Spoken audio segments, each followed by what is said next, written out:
All right, we are live. Hello, Christina. How are you? I'm so good. I'm really excited about tonight's topic. This is going to be really such a jam-packed, high-value training that we're going to go through today. I know.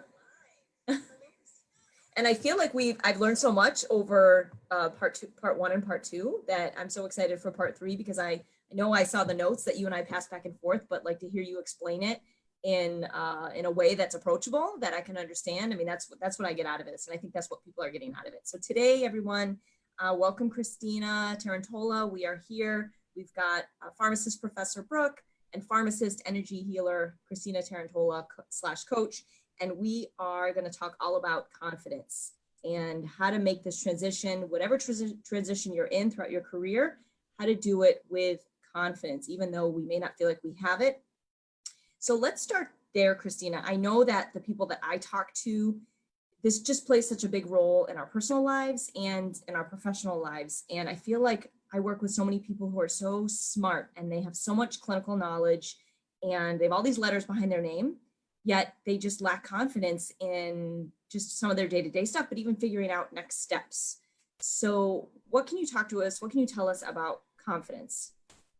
Yeah, so confidence is really, in my mind, a way of being and a way of showing up. So kind of dovetailing from what we talked about last week, where we talked about mindset, I felt like that was really a good place to start because in order for us to really embody confidence, we need to start with our mindset and the beliefs that we have grown up with and the thoughts that we think, which create the emotions that we feel about ourselves. So confidence to me is really being anchored into who you are and showing up as your authentic self, no matter where you are or in what situation.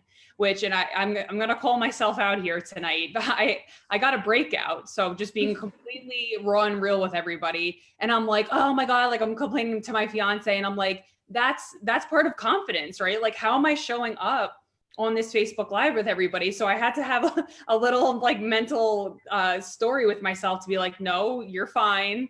Makeup fixes things. Like, it's all good. Yep. You know, it doesn't mean that you're perfect. I think that all of us have different insecurities, and it might be something about physically how we look, or mentally we feel like we need to be further along than we are. But I think it's about just owning it and being like, yeah, this is how I'm feeling right now. And I'm choosing to change my thought patterns, which is really what we went through last week, right? About changing your thoughts. And I gave you a whole list of different transformation tools that can really help. And this week, we're diving deeper into how you look at yourself. So your self-image. And the hardest thing for my clients to do is I take them through this mirror work exercise. And for a lot of them, it's in person. I have a lot of people here in Pittsburgh that I see. But too, you know, even virtual pharmacists that I work with, I'll say to them like, all right, you know, put your computer down and go stand in front of a mirror and tell yourself you love yourself.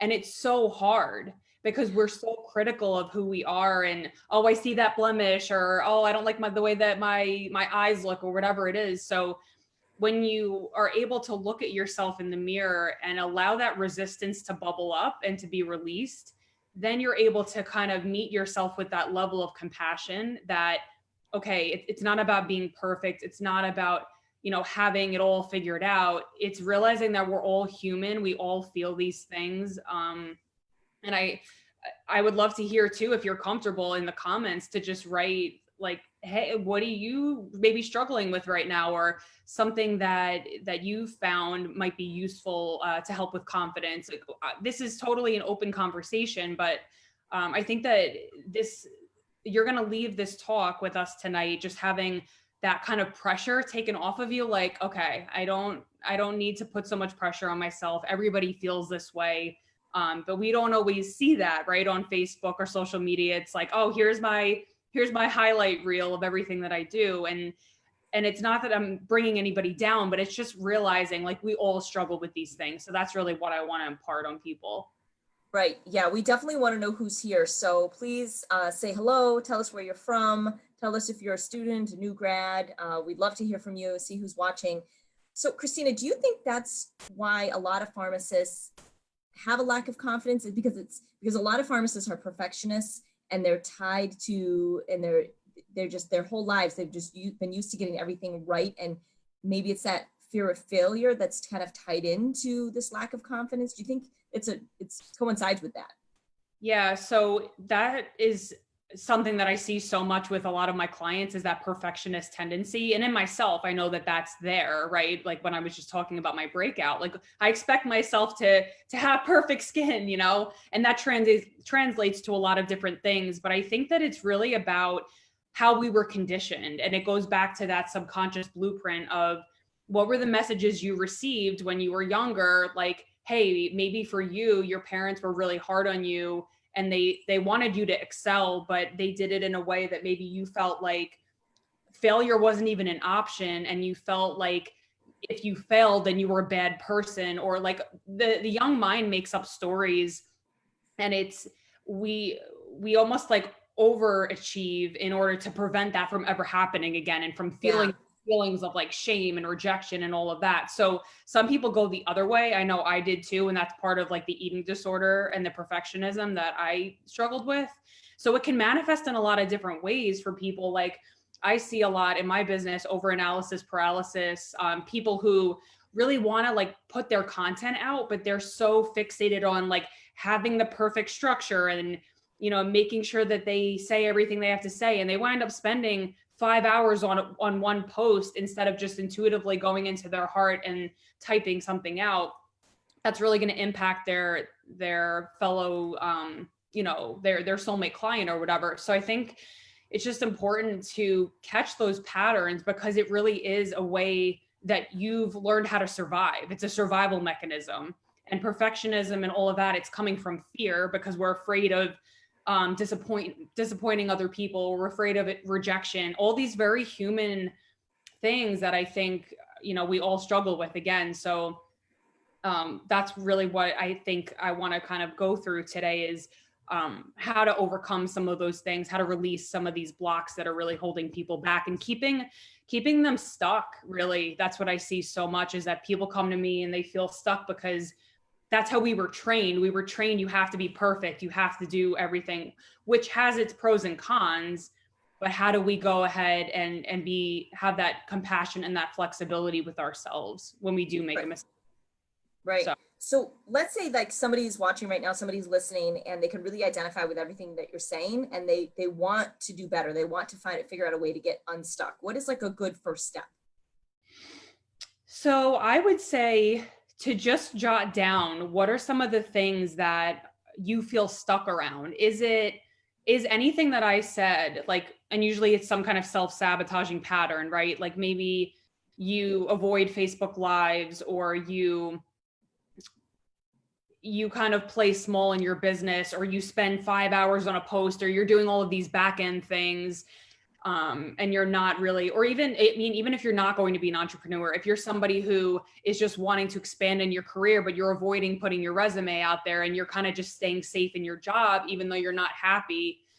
Those are all ways of self-sabotage. And kind of the way I see it is tolerating a life that doesn't really bring you fulfillment. And that ties into the self-love and the self-confidence. So it's a cycle. It's like, well, we're stuck in this loop and this vicious cycle of, I'm not confident in myself, but I don't think that I deserve better to go get another opportunity. So it's kind of this loop. And that's what I've found in a lot of these self-sabotaging behaviors is, we get stuck in these patterns of, and sometimes they're even unconscious. So I think that would be the first thing, back to your question, is to really get conscious and aware of what ways am I showing up and self-sabotaging myself. And I think that's when you're really honest, because sometimes we're just like, oh, I'm just, I'm fine. And we kind of push it to the background. When you can bring that to the forefront and really say like, okay, this is what I'm dealing with right now, then you're able to get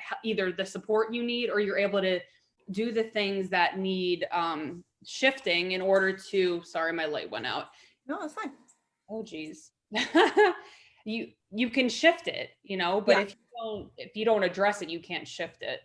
What was that cycle you mentioned? You said self-love, self-confidence. What was in that cycle? Oh, I just kind of like intuitively made that. I like it. Yeah, but so pretty much it's the cycle of tolerating a life that that you don't really find fulfillment in or find joy in. Oh, yeah, like a fulfilled life. Yeah, okay, I get that. Yep. You need the self-love that brings you the self-confidence, which helps you lead a more fulfilled life. Exactly. And essentially that's what we're doing here, right? It's the confident career expansion. So like Yeah. it's working on your mindset, which leads to the confidence, which then allows you to expand. Yeah. I'm just going to leave the light off. Sorry, guys. Yeah, no, it looks fine. Yeah. Yeah, I love that. I love that because I think that the cycle makes sense to me, and I feel like a stepwise pattern. First, the mirror exercise, practice looking at yourself. What parts of you do you love? And practicing saying, I love you. And then working on your mindset, paying attention to what thoughts are coming forward, not just saying you're fine, but really what are you thinking throughout the day that could be leading to some self-sabotage? What are some actions? What are some actions that you're not doing, which could be self-sabotage? Exactly. Okay. And I think too, when you recognize like, hey, I'm playing small in my business as an example, by not going live on Facebook, challenge yourself to go live on Facebook, right? Like you did that right here. Yes, I'm challenging myself, Christina. Yeah, which I love. And I think that it's so important that we continue to evolve and grow and all of that. So those are the action steps. These are the thought patterns that we're really bringing to everybody so that you know how to start operating in these ways, right? Because it begins with a thought, which becomes your emotion, which becomes how you show up. And as you begin rewiring these patterns for yourself, that's where you can shift your identity. And that's really what we're talking about today, which is your self-image. And when I talk about your subconscious blueprint, it's really, we see ourselves consciously in the mirror, but whenever we kind of hear that chatter of like, oh, you're not good enough or whatever, that's unconscious patterns coming to the surface to be released. So mirror work is very confronting, but it's so helpful in releasing these subconscious blocks that hold us back. Let's say that someone is becoming more self-aware of their thoughts. And let's say when they're approaching a new opportunity, whether it's something like a Facebook Live or a new position at work, or they want to put their resume out there, they're hearing what you're describing as like, you're not good enough, you failed before, don't try it. What's something that somebody can do to like immediately like shut that down? So I would say to like really think about fact versus the fact and reality versus a memory. So if you're thinking about like the last time that you failed and, oh, it's just going to be that way again, versus, okay, what is the actual reality? Because the mind is powerful. So when we shift our focus, like I said last week, what we focus on, we feel. When you shift your focus and you're like, okay, I know that was my reality then, but I'm actually choosing to create a new reality for myself. And that's part of this queen aspect that I'm going to go into, which is really the fact that all of us can create the life that we desire. And it's with all of these tools, this foundation that we're laying in these trainings, that you can really shift and change your life. And I'm living proof of that. Tell us more about the queen concept that you came up with. Yeah. So I went on a retreat last year in September, and it was a really, like, we did a lot of just deep meditations on like our life purpose and all of that. And this archetype came through to me, and I started to realize I want to help people feel like queens. And for those of you who are men on this call, you can be a king. So it's, but I realized that a lot of my childhood was laced with unworthiness and feeling suppressed, and that wasn't showing, like, my adult self wasn't able to shine in my essence, in the brilliance of who I am. And so I realized in order for me to shine in that brilliance, I had to let go of all of the trauma and the stories that were holding me back. So it's, when I talk about the queen, it's not like I'm being vain and I'm like, oh, I think I'm a diva and a queen. It's really like I'm owning my worth. I'm owning who I am. So that's really what I want women to be empowered with, is knowing that every single one of us is worthy, and you're worthy to go for your dreams. And if that's the only thing that you get out of this 3-part series, I hope that it really impacts you, because I've seen it on the other side. When you do go for your dream and you walk past the uncertainty and you let go of some of those self-doubts that hold you back. And I want that for all of you. Because think about it this way, when you show up more confidently, how much you're going to impact your patients, how you're going to impact your colleagues, what that's going to look like. And that's how we create that domino effect in the world of change. And we can drive out the dark, because there is so much darkness going on in the world right now, so much negativity. So let's bring light back into people's lives. That's how. Right. And it sounds like what you're saying is sometimes that light is like coming from within. Like when we figure out our own worth and we're Right. ready to take on these new opportunities, that's the light that's going to drive out like a lot of the negativity, because we're bringing our whole selves every day. Right. And with every workplace that I ever worked at, and not that I'm, anything special, but people changed. I saw it, like, because I showed up as my authentic self, and I was shining the light for them, and they started eating healthier, or they started to exhibit different behaviors that were healthier in relationships or whatever it was. So just by you being you in your workplace, wherever you are, and by following these steps, you can really show up and impact people's lives in such a huge way. Yeah, no, I got goosebumps because I think there's a lot of people out there that feel like they can't be themselves at work, and we got to figure out a way to help them get there.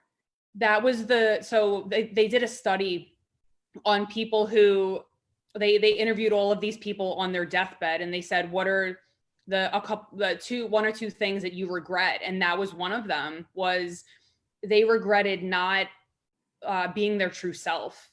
It wasn't anything about money or accomplishments or anything like that. I forget what the other one was, but it was not being true to themselves. Wow. So it's so important. Right.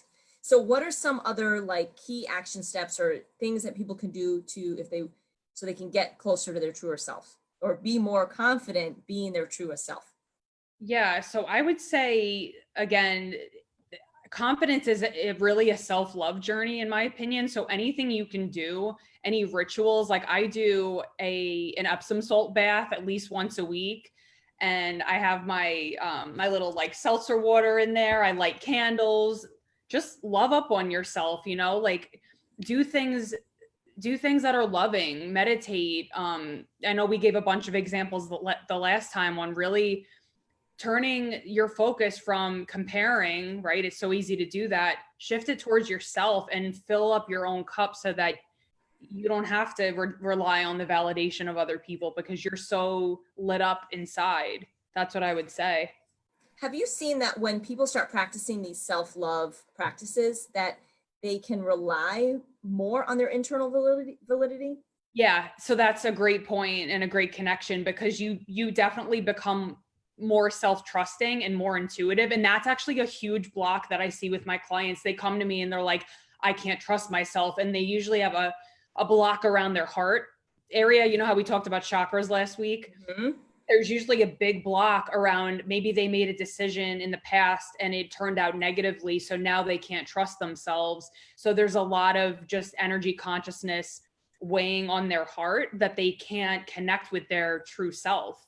So a lot of the work is like clearing that out and really connecting them to, okay, I can trust my intuition. And I remember going through this journey too, because my feelings were suppressed for so long. So I'm sure a lot of people can relate to that. Whether from family or whatever your upbringing was, but everybody has different blocks that prevent them from trusting themselves. Right. I like that. Is there anything more you wanted to say about becoming a queen or a king and how that shows up at work and how that might be different than how we're showing up today? Yeah, so I actually created a whole PDF on this. So if anybody's interested in that, but I want to just read out a couple of the things that were in that PDF. So these are patterns of a queen. And in my mind, a queen is a confident, powerful person who's anchored into her truth. So I have a list of like 10, but I'm not going to go through all 10. I'll pick out a couple of them. So the first one was, that you are a powerful creator, that in fact, your thoughts, your beliefs create your reality.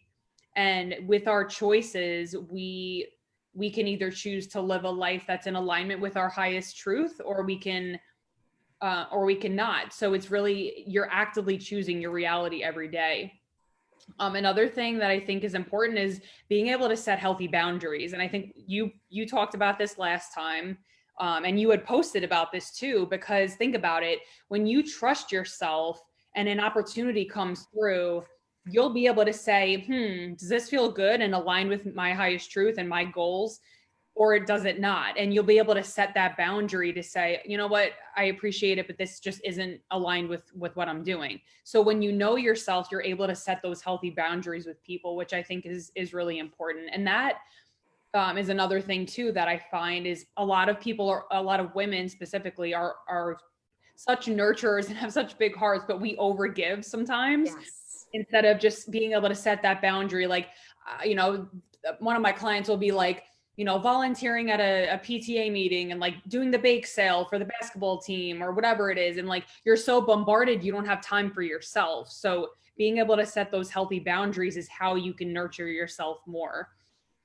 So I think that that's a really important one too. And then we just alluded to this before, like failure is part of the process. And I think that whenever we are stuck in that rigid mindset of like black and white, and of course, like, I'm not going to say, oh, well, if you give someone metoprolol instead of amiodarone, like that's okay. Like, because it's not, have your responsibilities, but just having a more flexible mindset and realizing like, okay, if you didn't, like say you made a post and you spelt something wrong, like it's not the end of the world. And having that more flexible mindset, and that's, I think, something that a confident person exhibits, right? Like I could still come on here and have a breakout and have a mini freak out in my head, but still show up and deliver my best and do all that I can. So I think those are just some things that I wanted to highlight. Right. No, that resonated with me about boundaries, because some of the people that I've been working with, I feel like they've been saying yes to a lot of things, but it's coming from a scarcity mindset that if I don't say yes, then I won't have this opportunity later on, or I may lose out on a position because they're expecting everyone to say yes at this point, or resources are so limited, I don't have any choice but to say yes. Yeah. So I feel like the scarcity mindset, especially in the pharmacy climate we have, is so it's big right now. But I feel like we can still have healthy boundaries even in that space. Even when resources are limited, we have to respect our own wellness. We can't say yes to everything, because then the burnout is just going to become so real. Right. And that ties back to self-love. Like setting boundaries is an act of self-love. And this goes into, I mean, I could talk about this for hours, but even in relationships, in family relationships, I'm planning a wedding and you don't know how many times people have been like, oh, asking me a million questions. Okay, I have to set my boundary. I'm going to answer you in a couple hours, or like whatever that is, because we get bombarded with so many things. And especially if you're a leader and you're a busy person, you have to really stand strong in your conviction of like, all right, this is what I need right now. And that's part of knowing yourself and honoring your needs and self-love and this whole thing that we've been talking about. So it's beautiful how it all really weaves together. Yeah, no, totally agree. Yeah, our personal and professional lives, I mean, it's all comes back to mindset. And that's why I love talking about confidence. And that's the tenet that brought both of us together to talk about this series. And it all comes down to having confidence in our personal lives, confidence in what we're feeling every day, and confidence in the workplace. What were some other things that you wanted to mention? Some other things that people could do as like little mini homework assignments, or things they could do on their own, little action steps that people could take to just get a little bit closer to what we're talking about. Yeah, so this is actually a lot of fun. This is something that I have my clients do when they first start with me in my programs. I have them create a Pinterest board with images of your higher self. So how would you be dressing? What would the energy of the person who is confident look like? Maybe you find somebody on Pinterest, or you have a picture of yourself you were like, oh, I really looked good that day, or I felt really good that day, whatever. Put those all kind of like a vision board like you have. Mm-hmm. So you can either do an actual vision board, or you can do it on Pinterest. And a lot of people really like that because it allows you to really visualize, who would I be as my most confident self? Maybe how much money would I be making? What would I be wearing? How would I be treating my body? All of these questions. So you can do that as that exercise. And you can also just write out the vision for what is it that I want to create in my life in the next 3 to 6 months. Maybe it's that you want to advance in your career, or you want to find a soulmate, or whatever that is, really getting clear, because again, what you focus on, your brain looks for in your external environment. So really getting clear on that, because clarity is really power. So I would say either one of those exercises is really powerful. And then what was the other one? And then, yeah, just like adding some physical reminders too around your house. So you could do, affirmation cards on Post-its. You could have your vision board hanging in your office. I actually did this recently, like replacing old clothes or kind of going through your closet, because you're really clearing out the energy in the space for like, who is it that I'm becoming, and realizing that you can, and let me just reiterate, this conversation is not about you're not good enough. That's not the conversation. It's really about like releasing the programming so that you can embody the person that you came here to be. So I just wanted to kind of clarify that point, because I don't want everybody walking away like, oh, I'm not good enough, or I have to change. No, that's not what it is. It's just releasing these old beliefs and the old ways that were dimming your light, so that you can show up in a really powerful way, in a confident way. Right. And I think what you're saying is that for some people, when they go through these exercises, it gets them a little bit closer to that confident person they see themselves as in the future. Right, exactly. Okay, awesome. I love all those things. And I love that you gave a few different examples, because if a vision board or Pinterest doesn't speak to one person, maybe they're more somebody who would write something down, or write down where they want to see themselves. Absolutely. Or if you're an auditory person, like, and you like to hear and listen to things, you could also record your voice. Like, this is kind of a deeper level, but record your voice, just even on your computer, and say the vision that you want to create. Like, speak to your future self and say, like, I'm living by a beach, or whatever it is, and like recite that, because that's, and I would listen to that either before you go to bed or as you wake up, because your brain is coming out of sleep or going into sleep and getting into that theta wave brain state that I talked about last week. So you can really start to reprogram your mind and be like, oh, this is my reality. So that's another really cool thing that people can do. Wow. Yeah. I didn't even think about that, because sometimes people listen to Headspace, or they might listen to a podcast, or even watch TV right before bed, or watch something on their phone. But how much more powerful would it be to listen to your own voice? Oh yeah. Speaking to you from the future, or talking about what your future would hold. I mean, I think that's pretty cool. Absolutely. Yeah. So we have a lot of different ideas. I would love to hear what resonated most. If you guys want to write in the comments, or if you're watching the replay, let us know. We would love to hear what resonated most with you. Yeah, so I think we're getting pretty close to wrapping up, Christina. And before we get into like our final announcements and comments, was there anything else that you wanted to cover today as we kind of wrap up this 3-part series? Is there anything that we missed? I guess just as an overarching final note, I guess, would be just to really look within yourself, spend some time in whatever way feels good to you. We've given you a lot of different tools across this 3-week span for you to really dive into self-exploration and emotional intelligence, and just seeing what shows up for you, and from a place of compassion and non-judgment, and just seeing like, oh, what needs to be shifted? Maybe what old habit do I have that needs to be released? And reach out to us for support, for questions. We're here to help. I mean, I am not going anywhere. I'm going to be very active in the group. So that's what I would say, just really spend that time and look within. And I agree with you.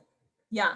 I think that we gave them a ton of tools over the past 3 weeks. And that's what I liked about it, because what works for one person isn't going to work for another person. But the whole point is that you're becoming more self-aware of some of these concepts, and you're willing to try at least one of them to figure out what's going to help me get to the next stage in my career, whatever transition you're going through, pharmacy student to new graduate, resident to practitioner. Maybe you've been working for a few years and you're getting this stuck feeling.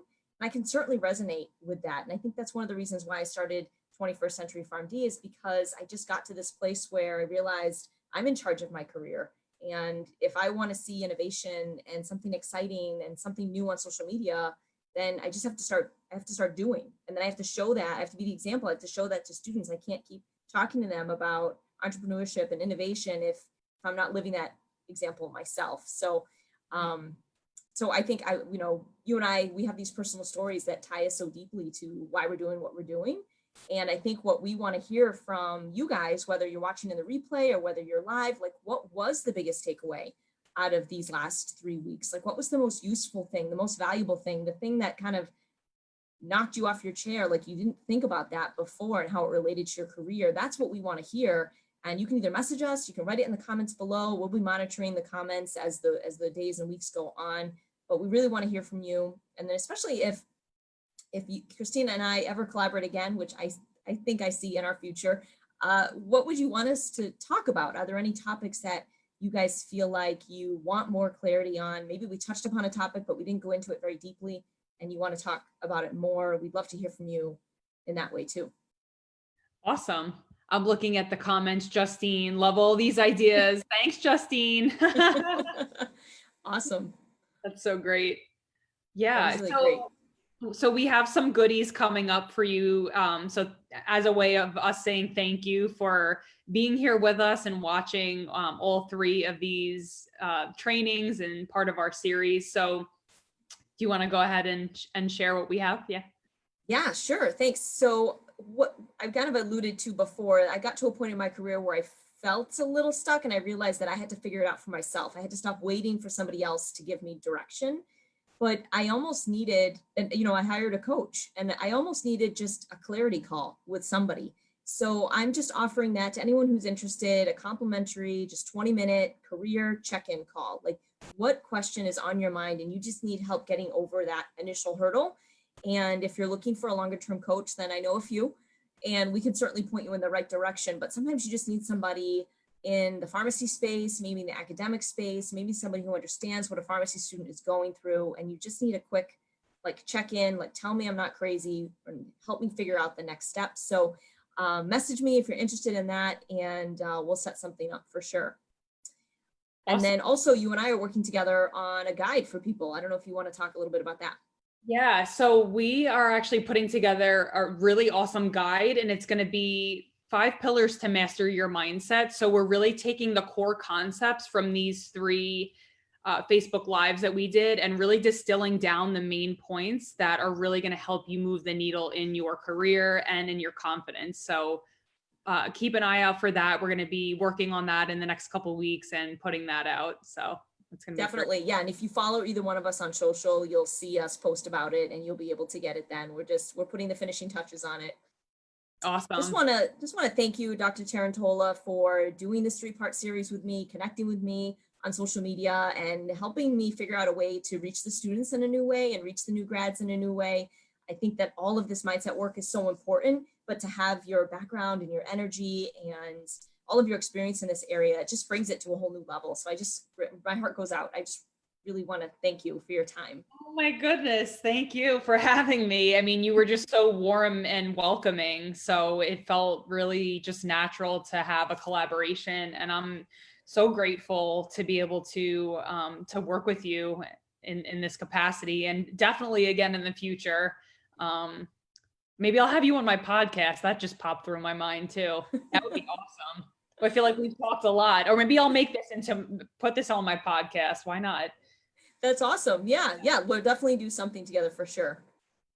Awesome. Well, again, if anybody has questions, feel free to reach out to us. Thank you so much for joining us for this 3-part series, and we will see you soon. See you soon. Thank you.